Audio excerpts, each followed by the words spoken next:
Pendidikan di Indonesia telah mengalami perkembangan dari masa ke masa, mulai dari masa kerajaan Hindu, Buddha hingga saat ini.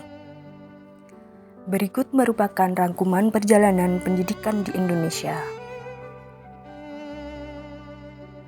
Perjalanan pendidikan di Indonesia dimulai pada masa kerajaan Hindu dan Buddha.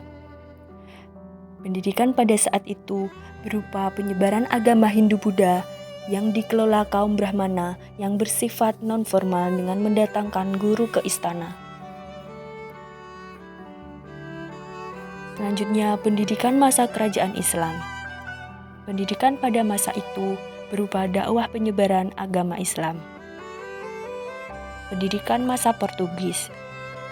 Pendidikan pada masa Portugis berupa penyebaran agama Nasrani atau agama Katolik. Selanjutnya, pendidikan masa kolonial Belanda.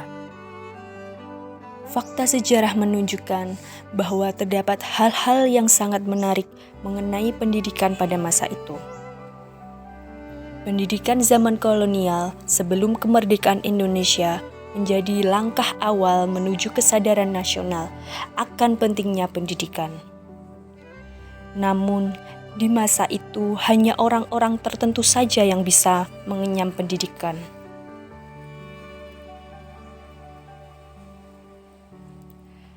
Pada tahun 1854, beberapa bupati menginisiasi pendirian sekolah kabupaten yang mana hanya mendidik calon pegawai, yang artinya pendidikan pada saat itu hanya bertujuan untuk mendidik rakyat agar menjadi pekerja dan untuk membantu perusahaan-perusahaan demi keuntungan bangsa Belanda. Rakyat hanya diajarkan membaca, menulis seperlunya saja. Sehingga pada tahun 1922, lahirlah Taman Siswa di Yogyakarta yang didirikan oleh Ki Hajar Dewantara, di mana yang menjadi sebuah gerbang emas kemerdekaan dengan kebebasan dan kebudayaan bangsa Indonesia. Taman Siswa hadir sebagai jiwa rakyat untuk merdeka dan bebas. Dari sini kita dapat melihat bahwa saat itu sudah ada keinginan bangkit dari keterbatasan dan keinginan merdeka dalam belajar. Pendidikan yang memerdekakan sudah ada pada zaman itu, sesuai konsep Ki Hajar Dewantara.